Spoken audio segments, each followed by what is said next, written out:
Hi, my name is Ishwar Dayal Mathur. In my last video, I have discussed about important designing books. And still, if you people have not seen that video, then I will suggest you to please watch that and subscribe my channel to get the notification of any new video upload. And in this video, I am going to discuss about how to approach the 3D modeling or what is the correct procedure to make a solid object in any high-end software like CATIA, NX or SolidWorks.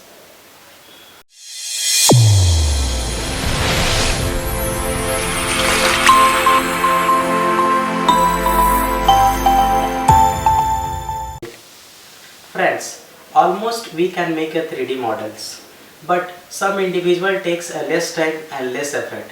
But many of us exhausted a lot of time and their effort while making a 3D model. Why this is so happen, guys? I will tell you. This is happens because we don't know how to approach a 3D model. There are certain rules that we should always follow while making a 3D model. So let us get started. Our first point is specify the base sketch.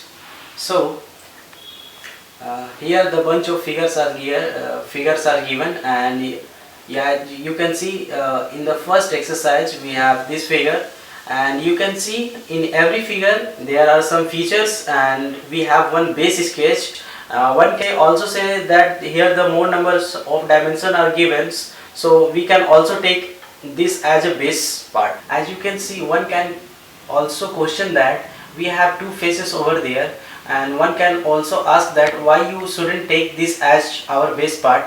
As you can see, while in designing we should avoid do designing in the tapered face. That's why we have not taken this part as our base.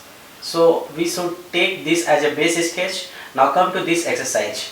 As you can see, we have two faces, and from these two we have to select the base part. As you can see, here the more number of dimensions are given, and here also the more number of dimensions are given. But which one we should take as a base part? So as you can see, this was your tapered part. That's why we should not take this as a base part. This one will be the base part.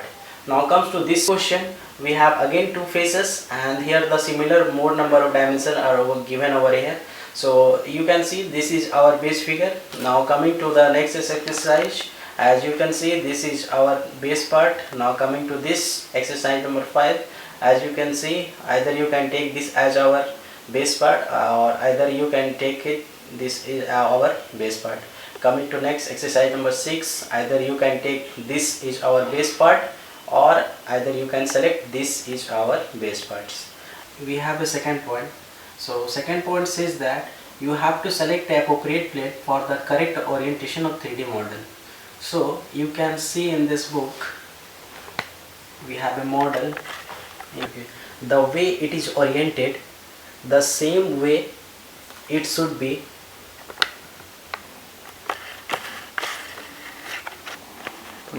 oriented like that in the software, and you have to select the correct plane so that it will be the same like that on the given in the problem. Okay, and let me show you one example how to you will do that. So for the explanation of orientation of object in a correct plane, I am going to select any plane. It's not any plane, but we have to select any proper plane so that our solid geometry will be oriented in a proper manner. Okay, and you can see in the exercise number 1 we have a sketch, something like that. I am going to draw. I am just drawing something rough sketch for that. I did not mentioning any dimensioning of that. Just I am drawing rough sketch for this. As you can see, I have drawn that. And now I am just exiting from that workbench, or now I am going material addition process, that is pad in CATIA. Now add some material on that. Whatever amount of material you would like to add on it, just add, and you can also take the preview of it. Just add this. Now take the preview.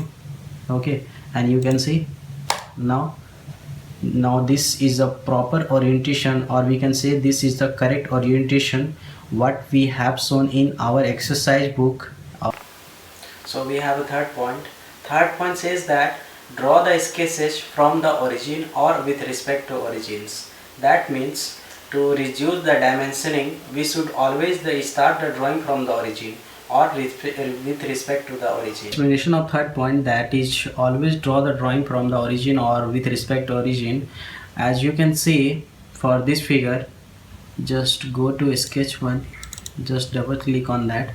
As you can see, this is our origin, and from here I have drawn this figure.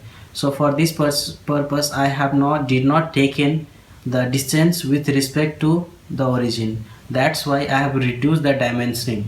So one should always prefer draw the sketches from the origin or with respect to origins. We should go for the geometrical constraint first, then we should go for the dimensional constraints. So basically, what is constraints? Constraints are the restriction which restrict the motions, or we can say in layman language, this is the options which helps to shape or position our objects. There are the two types of constraints, that is a geometrical constraints, which options are concentricity, coincidence, symmetricity, tangency. These are the geometrical constraints. The dimensional constraints are those constraints which are used for dimensioning purposes. We are actually using on that.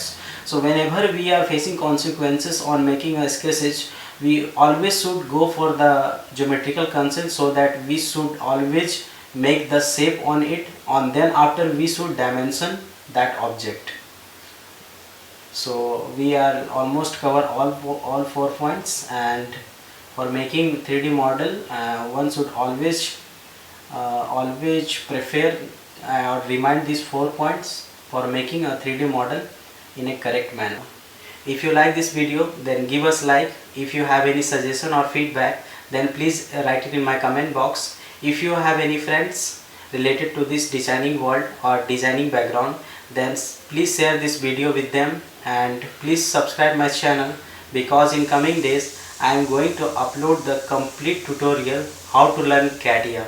So thank you for watching this video, and have a nice day, guys.